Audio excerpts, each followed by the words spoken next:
completing your assessment efficiently. So you're convinced that you're probably doing more on ESG than you realised.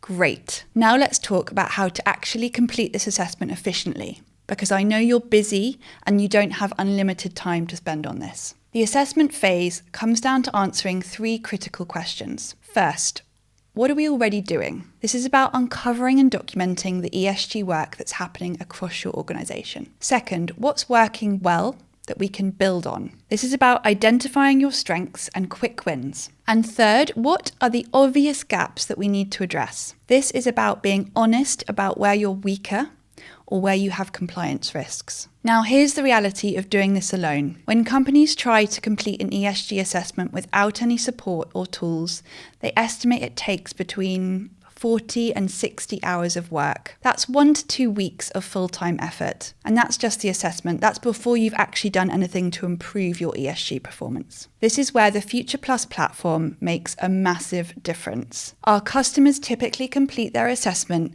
in 6 to 8 hours. That's a time saving of 32 to 54 hours. Think about what you could do with that extra week of time. But you can check out the Future Plus website or book a demo call if you'd like to learn more about that. Even if you're not using the Future Plus platform, I can give you a roadmap for completing your assessment efficiently. Download the General ESG Impact Checklist. This is your template. It will guide you through what to look for. Step 2.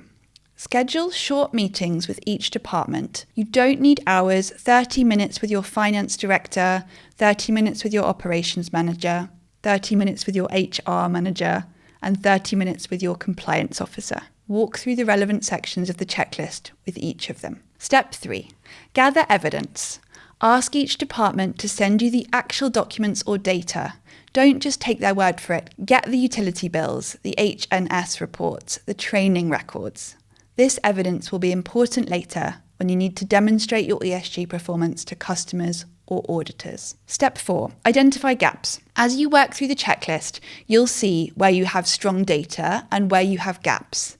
Make a note of the gaps, but don't try to fill them yet.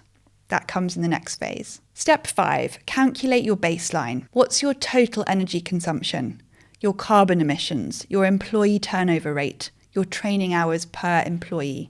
That's baseline numbers, and they're critical because they're your starting point for measuring improvement. When you're done, you should have a clearer picture of your ESG maturity. And here's what this gives you. It gives you confidence. You're not starting from zero.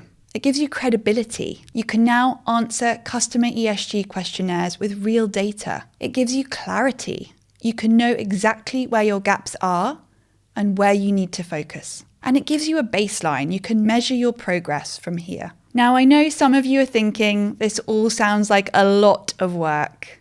And yes, it does require some effort.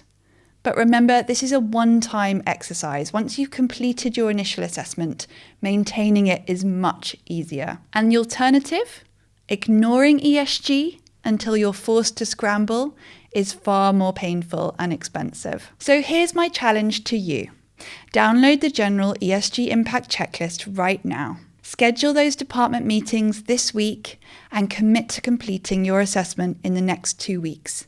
You can do this. In the next module, we're going to talk about how to use this assessment to plan where you want to go.